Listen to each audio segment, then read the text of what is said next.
एकादश अध्याय। अर्जुन बोले, मुझ पर अनुग्रह करने के लिए आपने जो परम गोपनीय आध्यात्म विषयक वचन अर्थात उपदेश कहा, उससे मेरा यह अज्ञान नष्ट हो गया है।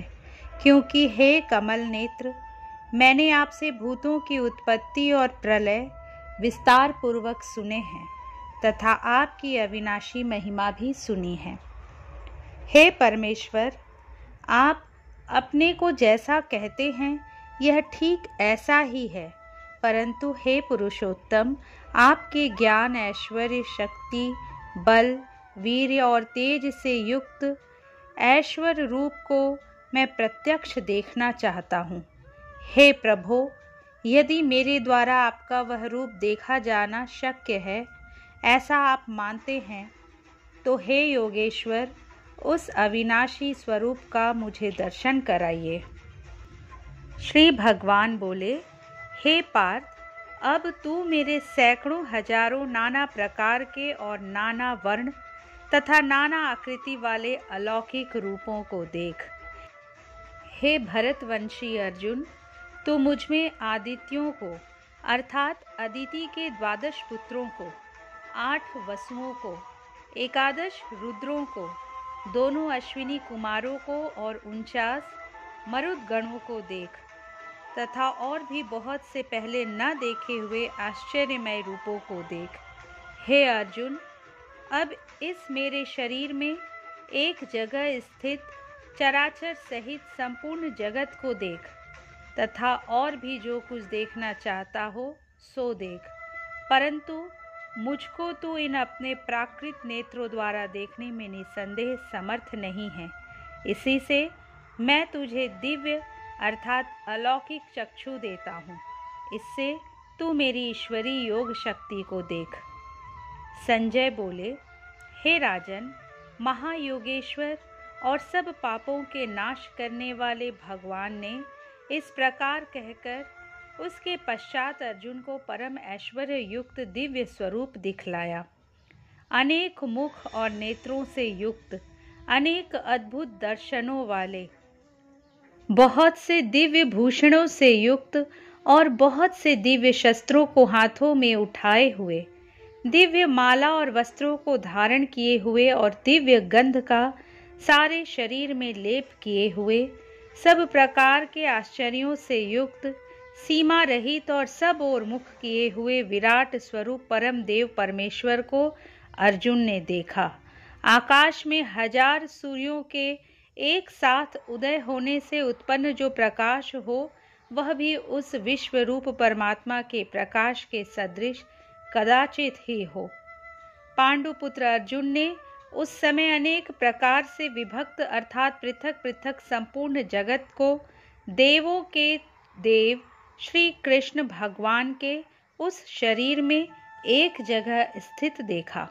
उसके अनंतर वे आश्चर्य से चकित और पुलकित शरीर अर्जुन प्रकाश में विश्व रूप परमात्मा को श्रद्धा भक्ति सहित सिर से प्रणाम करके हाथ जोड़कर बोले।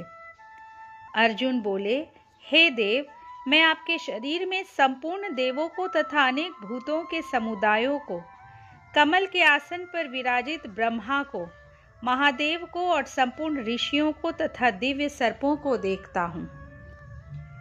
हे संपूर्ण विश्व के स्वामिन, आपको अनेक भुजा, पेट, मुख और नेत्रों से युक्त तथा सब ओर से अनंत रूपों वाला देखता हूँ।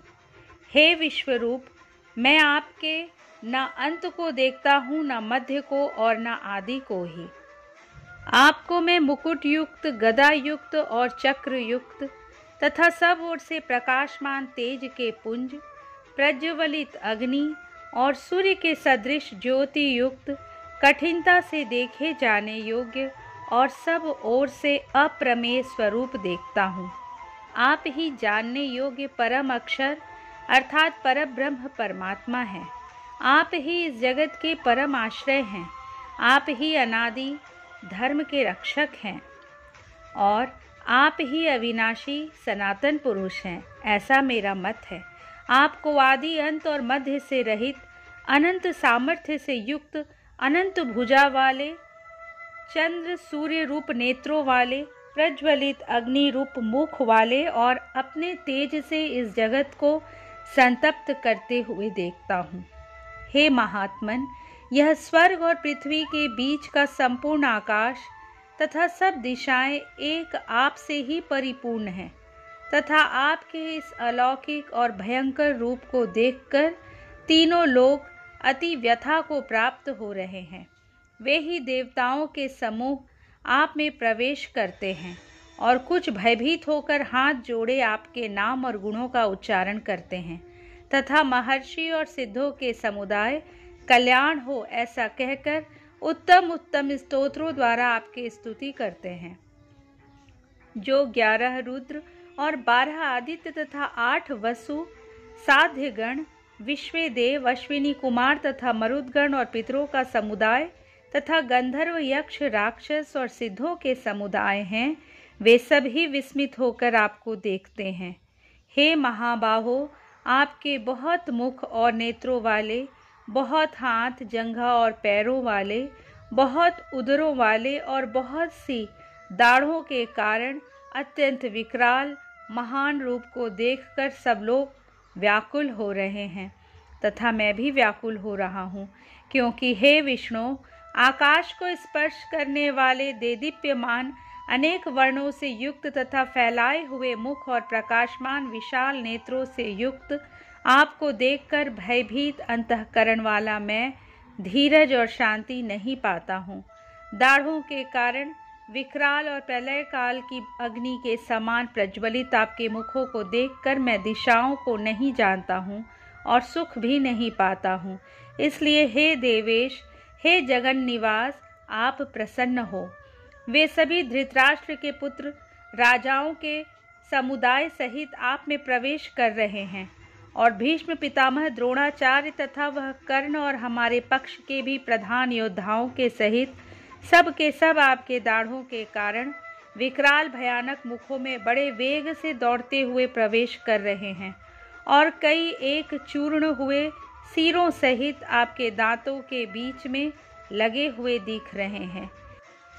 जैसे नदियों के बहुत से जल के प्रवाह स्वाभाविक ही समुद्र के ही सम्मुख दौड़ते हैं, अर्थात समुद्र में प्रवेश करते हैं, वैसे ही वे नरलोक के वीर भी आपके प्रज्वलित मुखों में प्रवेश कर रहे हैं। जैसे पतंग मोहवश नष्ट होने के लिए प्रज्वलित अग्नि में अति वेग से दौड़ते हुए प्रवेश करते हैं, वैसे ही ये सब लोग भी अपने नाश के लिए आपके मुखों में अति वेग से दौड़ते हुए प्रवेश कर रहे हैं। आप उन संपूर्ण लोगों को प्रज्वलित मुखों द्वारा ग्रास करते हुए सब ओर से बार बार चाट रहे हैं। हे विष्णु, आपका उग्र प्रकाश संपूर्ण जगत को तेज के द्वारा परिपूर्ण करके तपा रहा है। मुझे बतलाइए कि आप उग्र रूप वाले कौन हैं। हे देवों में श्रेष्ठ, आपको नमस्कार हो। आप प्रसन्न होइए।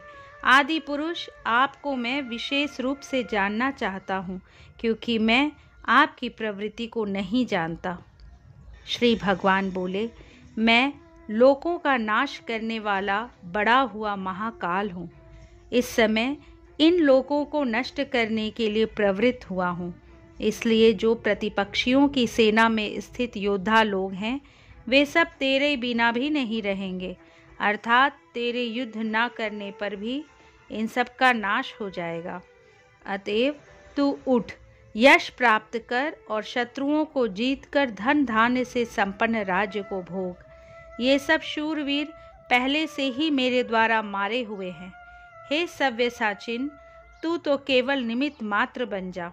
द्रोणाचार्य और भीष्म पितामह तथा जयद्रथ और कर्ण तथा और भी बहुत से मेरे द्वारा मारे हुए शूरवीर योद्धाओं को तू मार। भय मत कर, निसंदेह तू युद्ध में वैरियों को जीतेगा, इसलिए युद्ध कर। संजय बोले, केशव भगवान के इस वचन को सुनकर मुकुटधारी अर्जुन हाथ जोड़कर कांपता हुआ नमस्कार करके फिर भी अत्यंत भयभीत होकर प्रणाम करके भगवान श्री कृष्ण के प्रति गदगद वाणी से बोले। अर्जुन बोले, हे अंतर्यामीन, यह योग्य ही है कि आपके नाम गुण और प्रभाव के कीर्तन से जगत अति हर्षित हो रहा है और अनुराग को भी प्राप्त हो रहा है तथा भयभीत राक्षस लोग दिशाओं में भाग रहे हैं और सब सिद्ध गणों के समुदाय नमस्कार कर रहे हैं। हे महात्मन, ब्रह्मा के भी आदिकर्ता और सबसे बड़े आपके लिए वे कैसे नमस्कार न करें, क्योंकि हे अनंत, हे देवेश, हे जगन निवास, जो सत असत और उनसे परे अक्षर अर्थात सच्चिदानंद घन ब्रह्म है, वह आप ही हैं। आप आदिदेव और सनातन पुरुष हैं। आप इस जगत के परम आश्रय और जानने वाले तथा जानने योग्य और परम धाम हैं। हे अनंत रूप, आपसे यह सब जगत व्याप्त अर्थात परिपूर्ण है। आप वायु, यमराज, अग्नि, वरुण, चंद्रमा, प्रजा के स्वामी ब्रह्मा और ब्रह्मा के भी पिता है। आपके लिए हजारों बार नमस्कार नमस्कार हो। आपके लिए फिर भी बार बार नमस्कार नमस्कार। हे अनंत सामर्थ्य वाले, आपके लिए आगे से और पीछे से भी नमस्कार। हे सर्वात्मन, आपके लिए सब ओर से ही नमस्कार हो, क्योंकि अनंत पराक्रमशाली आप समस्त संसार को व्याप्त किए हुए हैं। इससे आप ही सर्वरूप हैं। आपके इस प्रभाव को न जानते हुए आप मेरे सखा हैं, ऐसा मानकर प्रेम से अथवा प्रमाद से भी मैंने हे कृष्ण, हे यादव, हे सखे, इस प्रकार जो कुछ बिना सोचे समझे हठात कहा है। और हे अच्युत, आप जो मेरे द्वारा विनोद के लिए विहार, शय्या, आसन और भोजन आदि में अकेले अथवा उन सखाओं के सामने भी अपमानित किए गए हैं, वह सब अपराध अप्रमेय स्वरूप अर्थात अचिंत्य प्रभाव वाले आपसे मैं क्षमा करवाता हूँ। आप इस चराचर जगत के पिता और सबसे बड़े गुरु एवं अति पूजनीय हैं। हे अनुपम प्रभाव वाले, तीनों लोकों में आपके समान भी दूसरा कोई नहीं है, फिर अधिक तो कैसे हो सकता है। अतएव हे प्रभु, मैं शरीर को भली भांति चरणों में निवेदित कर प्रणाम करके स्तुति करने योग्य आप ईश्वर को प्रसन्न होने के लिए प्रार्थना करता हूँ। हे देव, पिता जैसे पुत्र के, सखा जैसे सखा के और पति जैसे प्रियतमा पत्नी के अपराध सहन करते हैं, वैसे ही आप भी मेरे अपराध को सहन करने योग्य हैं। मैं पहले न देखे हुए आपके इस आश्चर्यमय रूप को देखकर हर्षित हो रहा हूँ और मेरा मन भय से अति व्याकुल भी हो रहा है। इसलिए आप उस अपने चतुर्भुज विष्णु रूप को ही मुझे दिखलाइए। हे देवेश, हे जगन निवास, प्रसन्न होइए। मैं वैसे ही आपको मुकुट धारण किए हुए तथा गदा और चक्र हाथ में लिए हुए देखना चाहता हूँ। इसलिए हे विश्व स्वरूप, हे सहस्त्रबाहो, आप उसी चतुर्भुज रूप से प्रकट होइए। श्री भगवान बोले, हे अर्जुन, अनुग्रह पूर्वक मैंने अपनी योग शक्ति के प्रभाव से यह मेरा परम तेजोमय सबका आदि और सीमा रहित विराट रूप तुझको दिखलाया है, जिसे तेरे अतिरिक्त दूसरे किसी ने पहले नहीं देखा था। हे अर्जुन, मनुष्य लोक में इस प्रकार विश्व रूप वाला मैं न वेद और यज्ञों के अध्ययन से, न दान से, न क्रियाओं से और न उग्र तपो से ही तेरे अतिरिक्त दूसरे के द्वारा देखा जा सकता हूँ। मेरे इस प्रकार के इस विकराल रूप को देखकर तुझको व्याकुलता नहीं होनी चाहिए और मूढ़ भाव भी नहीं होना चाहिए। तू भय रहित और प्रीति युक्त मन वाला होकर उसी मेरे इस शंख चक्र गदा पद्म युक्त चतुर्भुज रूप को फिर देख। संजय बोले, वासुदेव भगवान ने अर्जुन के प्रति इस प्रकार कहकर फिर वैसे ही अपने चतुर्भुज रूप को दिखलाया और फिर महात्मा श्री कृष्ण ने सौम्य मूर्ति होकर इस भयभीत अर्जुन को धीरज दिया। अर्जुन बोले, हे जनार्दन, आपके इस अति शांत मनुष्य रूप को देखकर अब मैं स्थिर चित्त हो गया हूँ और अपनी स्वाभाविक स्थिति को प्राप्त हो गया हूँ। श्री भगवान बोले, मेरा जो चतुर्भुज रूप तुमने देखा है यह सुदूरदर्श है, अर्थात इसके दर्शन बड़े ही दुर्लभ हैं। देवता भी सदा इस रूप के दर्शन की आकांक्षा करते हैं। जिस प्रकार तुमने मुझको देखा है, इस प्रकार चतुर्भुज रूप वाला मैं न वेदों से, न तप से, न दान से और न यज्ञ से ही देखा जा सकता हूँ। परंतु हे परंतप अर्जुन, अनन्य भक्ति के द्वारा इस प्रकार चतुर्भुज रूप वाला मैं प्रत्यक्ष देखने के लिए, तत्व से जानने के लिए तथा प्रवेश करने के लिए, अर्थात एक ही भाव से प्राप्त होने के लिए भी शक्य हूँ। हे अर्जुन, जो पुरुष केवल मेरे ही लिए संपूर्ण कर्तव्य कर्मों को करने वाला है, मेरे परायण है, मेरा भक्त है, आसक्ति रहित है और संपूर्ण भूत प्राणियों में वैर भाव से रहित है, वह अनन्य भक्ति युक्त पुरुष मुझको ही प्राप्त होता है।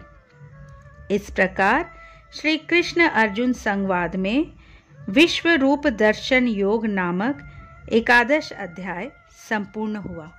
दोस्तों, यदि ये वीडियो अच्छी लगी हो तो प्लीज़ लाइक कीजिए, शेयर कीजिए और अगर इस चैनल को अब तक सब्सक्राइब नहीं किए तो प्लीज़ सब्सक्राइब कर लीजिए। कल श्रीमद् भागवत गीता के 12वें अध्याय के साथ आपसे फिर मिलूंगी। जय श्री कृष्ण।